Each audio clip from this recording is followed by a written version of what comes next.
About 70,000 people work for the MTA. The amount of overtime some get has been an issue for years. Thursday, the U.S. Attorney announced 5 current and former MTA employees are charged with extensive overtime fraud. The criminal complaints are against 4 LIRR crew members and a supervisor with the New York City Transit Authority. The MTA Inspector General is cooperating with the cases. Since 2019, the MTA IG has been calling for reforms, monitoring new biometric time clocks, and tracking actual OT spending.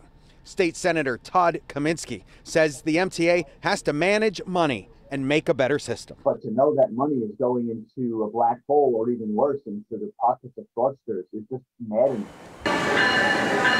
One of the cases against the now retired LIRR track inspector found him to be the highest paid employee, alleging a $117,000 base salary plus $344,000 overtime. That equals $461,000. The 5 employees are accused of claiming between 2,900 and 3,800 overtime hours a year. That would average out to be 10 hours of OT on top of an 8-hour shift each day for a year.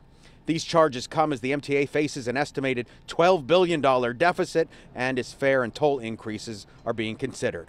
At Thursday's public hearing, the public gets a chance to tell MTA leadership to clean up the house and stop the waste. But I'm urging you to find other sources of funding and not use the riders for it. I'm urging you to not use your customers to make up the difference.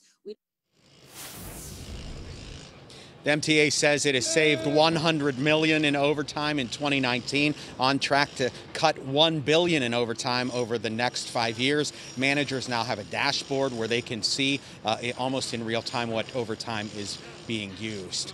Outside Penn Station, Greg Mocker, Pix 11 News.